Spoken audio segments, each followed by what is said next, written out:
Dear student, সবাইকে শুভেচ্ছা জানাচ্ছি। এই ভিডিওতে একটু হাজির হয়ে গেলাম তোমাদের একটা ঘোষণা দেওয়ার জন্য। 25 ব্যাচ এবং 26 ব্যাচ দুই ব্যাচের জন্যই ঘোষণা আছে। তো প্রথম যারা এইচএসসি 26 ব্যাচ তাদের জন্য একটু বলি, তোমরা যারা এইচএসসি 26 ব্যাচ তোমরা এখন ফার্স্ট ইয়ারে আসো। তো মোটামুটি এতদিনে তোমরা কিন্তু ফার্স্ট ইয়ারের সিলেবাস বা ফিজিক্স বই সম্পর্কে বেশ একটা ভালো ধারণা পেয়ে গেছো। তো তোমরা জানতে পারছো বা তোমরা অলরেডি এতদিন শিওর হয়ে গেছো যে তোমাদের কিন্তু পরীক্ষাটা ফুল সিলেবাসেই হবে, তোমরা কিন্তু শর্ট সিলেবাস পাচ্ছ না। তো ফুল সিলেবাসে আমরা ফার্স্ট পার্ট এবং সেকেন্ড পার্ট মিলাই টোটাল অধ্যায় পড়বো হচ্ছে 10টা এবং 11টা, অর্থাৎ 21টা অধ্যায়।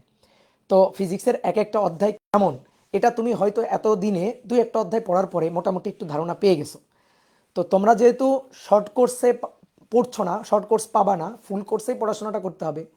তাহলে ফুল কোর্সের পড়াশোনাটা যদি ডিটেলস করতে চাও তাহলে সেটা কতটা সময় সাপেক্ষ ব্যাপার এইটা আশা করি তোমরা বুঝতে পারছো।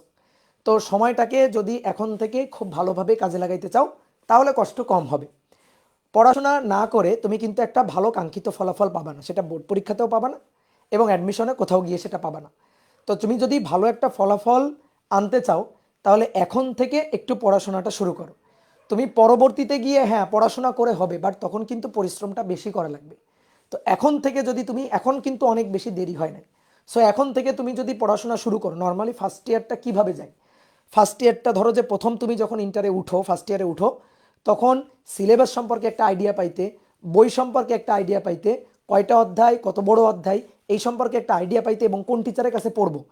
হয়তো কিছুদিন অফলাইনে পড়ো, সেখান থেকে অফলাইনে এই টিচার থেকে ওই টিচার, হ্যাঁ মানে কয়েকবার টিচার চেঞ্জ করা লাগে। তারপর ধরো অনলাইনে কিছু ক্লাস করো, অনলাইনেও আবার বিভিন্ন টিচারের ক্লাস করা লাগে। তো এভাবে তোমরা মোটামুটি এত দিনে একটা ধারণা পেয়ে গেছো যে আসলে আমরা মানে কোন জায়গায় গিয়ে কিভাবে আমরা পড়াশোনাটা করতে পারি, কোথায় কোথায় গিয়ে পড়াশোনা করলে আমার লাভ হবে বা আমি যে কাঙ্ক্ষিত ফলাফলটা চাই সেরকম ফলাফলটা আমি গেইন করতে পারবো। তো এইটা ধরো তুমি মোটামুটি তোমার বুদ্ধি বিবেক দিয়ে তুমি এতদিনে বুঝে গেছো। তো এখন যেটা করতে হবে সেটা হচ্ছে তোমার এখন পড়াশোনা শুরু করে দিতে হবে, সময়টা আর নষ্ট করা যাবে না। তো আমাদের এসিএস এর ফিজিক্স সাইকেলে, আমাদের ফিজিক্স সাইকেল আছে টোটাল 6টা। তো এই 6টা সাইকেলের মধ্যে তোমাদের মনে করো যে ফার্স্ট পার্ট এবং সেকেন্ড পার্টে সবগুলো অধ্যায় আমরা ওইভাবে ভাগ ভাগ করে পড়িয়ে দিব।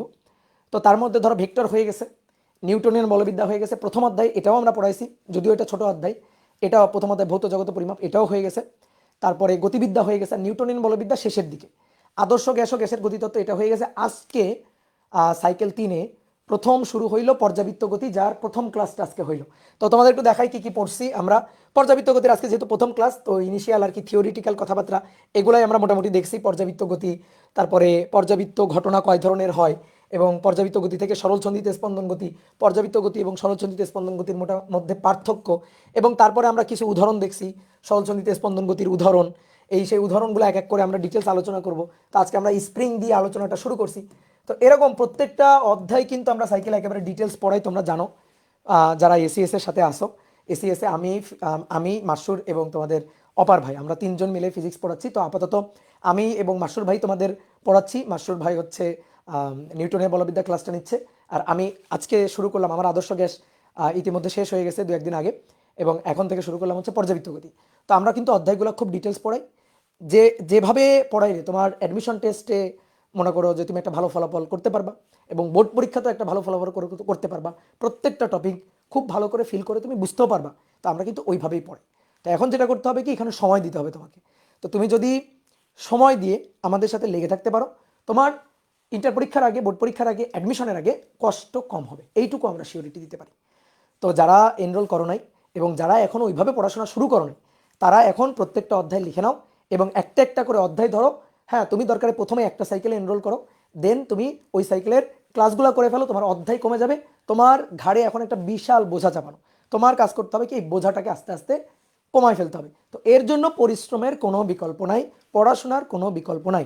পড়াশোনা না করে তুমি কোনোভাবে, পরিশ্রম না করে তুমি কোনোভাবে একটা কাঙ্ক্ষিত ফল কিন্তু আনতে পারবা না। তো এখন মনে করো যে অনেক স্টুডেন্ট, বাট আমার মনে হয় ইদানিং কিন্তু প্রতিযোগিতা কমে গেছে। এই কারণে তুমি যদি পড়াশোনার মধ্যে আসো, ঠিক আছে, তাহলে তোমার ধরো যে টার্গেট যদি ইঞ্জিনিয়ারিং থাকে বা মেডিকেল থাকে বা ইউনিভার্সিটিতে একটা ভালো সাবজেক্ট থাকে, তো তুমি যদি প্রত্যেকটা অধ্যায় খুব ভালোভাবে শিখতে চাও তাহলে তুমি সাইকেলের ক্লাসগুলো এনরোল করতে পারো। তো এটা হচ্ছে 26 ব্যাচের জন্য ঘোষণা। আর 25 ব্যাচ যারা, তাদের তো এখন বিভিন্ন কলেজে টেস্ট পরীক্ষা চলতেছে। তো তোমাদের জন্য আমি বলছিলাম যে আমরা হচ্ছে আমি আর কি ইউটিউবে আমি ওয়ান শট ক্লাস দিব অধ্যায়গুলো।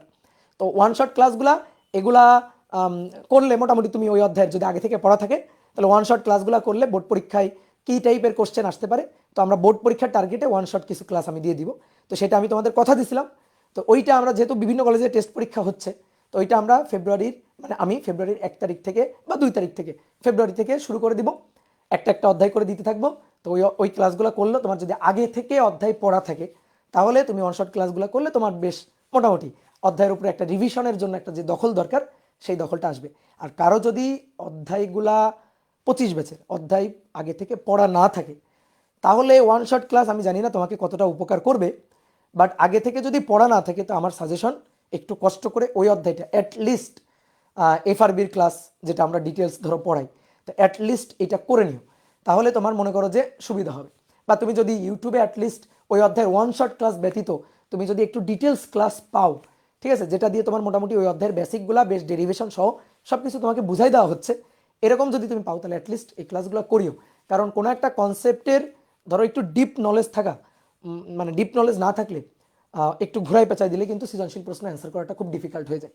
তো এই কারণে একটা অধ্যায়ের উপর যদি ভালোভাবে তোমার মোটামুটি একবার যদি ভালোভাবে পড়া থাকে অধ্যায়টাকে ভালোভাবে, তাহলে তোমার ওই অধ্যায় থেকে ধরো মানে এখন যদি তুমি প্র্যাকটিস করে যাও তাহলে ওই অধ্যায় থেকে তোমার বোর্ড পরীক্ষাতেও তোমাকে আটকানো যাবে না এবং অ্যাডমিশন টেস্টে গিয়ে তো আটকানো যাবে না। তো যাই হোক, মানে প্রত্যেকটা কথার বা প্রত্যেকটা মনে করো যে মোটিভেশনের শেষ কথাই যেটা সেটা হচ্ছে পরিশ্রম বা পড়াশোনার কিন্তু কোনো বিকল্প নেই। এটা ছাড়া তুমি মানে না পড়ে কিভাবে বুয়েটে চান্স পাওয়া যায়, না পড়ে কিভাবে বোর্ড পরীক্ষায় গোল্ডেন প্লাস পাওয়া যায়, এটার আসলে মানে কোনোভাবেই সম্ভব না। এটাই হচ্ছে একমাত্র উত্তর। তো সবার জন্য শুভকামনা, সবাই ভালো থাকো, সুস্থ থাকো, টাটা।